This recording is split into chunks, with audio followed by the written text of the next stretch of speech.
Salut, te voici actuellement sur la chaîne YouTube Snapstar. Sur cette chaîne, tu retrouveras tous les plus gros clashs de Snapchat et tous les plus gros buzz du moment. Surtout, n'hésite pas à t'abonner tout en activant la cloche des notifications pour ne rien rater du contenu exclusif de cette chaîne. Et oui, sur cette chaîne, tu retrouveras du contenu qui n'est disponible nulle part ailleurs. Sur ce, je te laisse avec la vidéo. Bon visionnage.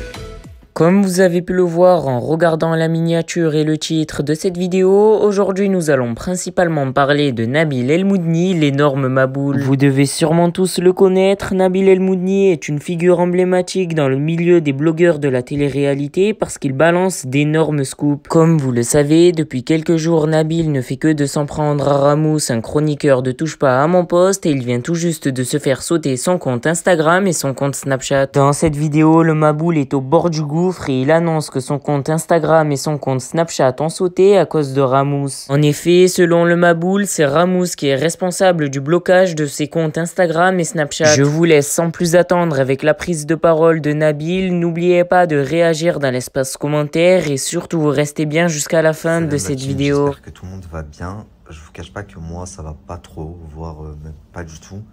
Je suis un petit peu dégoûté aujourd'hui. Vous devez vous dire comment ça se fait, il fait une story sur le compte de sa femme. Donc je vous avais dit, si jamais mon compte saute ou s'il y a un problème, même si ça ne devrait pas se passer, on se retrouve sur le compte de ma femme, je l'avais identifié.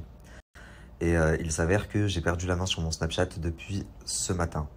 Chose qui est dingue, puisqu'il n'y a aucune raison. Même leur mail qu'ils m'ont envoyé, il est bizarre. Et je n'ai même pas été déconnecté, je suis toujours dessus. C'est juste que les gens ne peuvent plus voir ma story, et que je ne peux plus rien faire. Je ne peux plus poster, je ne peux plus écrire de messages, plus rien. Et j'ai reçu un mail qui me dit que le compte a été désactivé. Et c'est quand même dingue. Les seules stories que j'ai faites, c'est les stories sur Ramous. Donc il faut croire que elles n'ont pas plu. Je sais plus ce qu'il faut que je fasse. Là, pour le coup, je sais vraiment plus ce qu'il faut que je fasse. Est-ce qu'il faut que je lance une campagne de boycott Snapchat? Est-ce que... mais vraiment, genre que j'en fasse le combat de ma vie? Parce que au final, eux, ça fait 1 an, ils veulent pas me lâcher la grappe. Ça va faire bientôt maintenant 1 an. Et je ne comprends toujours pas pourquoi. Vraiment, pour le coup, je suis dégoûté. Ça faisait 1 semaine et demie que j'étais de retour. Ça faisait 1 semaine et demie que j'étais tous les jours en Discover. Grâce à vous, que je vous avais retrouvé, que j'échangeais avec vous. Ça m'a vraiment fait beaucoup de bien. Et étant donné que j'étais tous les jours en Discover et que ça sautait pas, je me suis dit, bon ben, c'est bon, c'est que ça ne va plus sauter. Parce que si je suis en Discover, c'est qu'ils m'ont repéré. Il faut croire que non. Ce matin, j'ai perdu la main sur mon Snapchat. Enfin bref, la famille, je vais vous demander une chose. S'il vous plaît, je vous ai mis le Snapcode ici. Je vais vous écrire également le Snap. Partagez-le un maximum à tous vos amis. Déjà, je suis plus dégoûté. Je suis vraiment dégoûté parce que si j'avais su, j'aurais vraiment mis la gomme sur l'autre Snap avant qu'il saute pour vous envoyer sur celui-là. Et je ne l'ai pas fait. Mais bon, j'ai envie de vous dire, ils m'ont enlevé les réseaux sociaux pendant 8 mois. Je suis revenu en 1 semaine et demie, j'ai regagné pratiquement ma communauté. En fait, et je parle à Snapchat, la personne qui est derrière le bureau et qui appuie sur désactiver, parce que oui, je sais que c'est quelqu'un de chez Snapchat, ce n'est pas des signalements. Parce que quand on reçoit des signalements, on se fait déconnecter de son compte. Et on a un message qui nous dit, vous avez reçu des signalements parce que vous avez enfreint des règles Snapchat, etc. Ensuite, il y a un décompte de quelques secondes et puis ensuite, vous avez re-accès à votre compte. Et ça, 2-3 fois avant qu'il ne saute définitivement. Or là, je n'ai eu aucun avertissement. Donc je sais qu'il n'y a eu aucun signalement sur mon compte. Au contraire, j'ai eu que des bons retours. Donc à partir de là, je sais maintenant que c'est chez Snapchat qu'il y a un problème. Puisque à l'époque, je pensais que ça venait d'une des personnes avec qui j'étais en conflit. Mais aujourd'hui, je ne suis plus en conflit avec cette personne. Donc je sais que c'est Snapchat France. Et de plus en plus, je suis en train de me dire que vraiment, je vais en faire le combat de ma vie. Pour le coup, ça me fait vraiment, vraiment chier. Je sais que je me répète. Mais je sais pas, pour ceux qui ont vu ma story sur le compte hier, le dernier snap que je vous ai mis, je vous ai dit, la famille, demain, je vais avoir besoin de vous. Je vais vous parler de quelque chose qui me tient à cœur. C'est un sujet très lourd. Et ils m'ont même pas donné l'opportunité de le faire. Et c'est dans ce sens où je suis vraiment, vraiment dégoûté. Alors c'est pas grave, on va essayer de faire remonter celui-là. Il m'a fallu 1 semaine et demie pour faire remonter l'autre. Donc espérons qu'on soit dans un timing à peu près similaire. Et j'aborderai le sujet à ce moment-là. Je vais quand même vous en parler ce soir, le temps que je fasse une sieste, parce que j'ai pas beaucoup dormi cette nuit. Alors depuis ce matin, j'ai pas dormi non plus à cause du Snapchat qui a été bloqué. Je vais quand même vous en parler ce soir, mais ça n'aura pas du tout les mêmes répercussions. Et franchement, je suis dégoûté parce qu'il y a une vie qui est en jeu en plus, et que ensemble, on aurait pu faire bouger les choses. Vous comprendrez ce soir.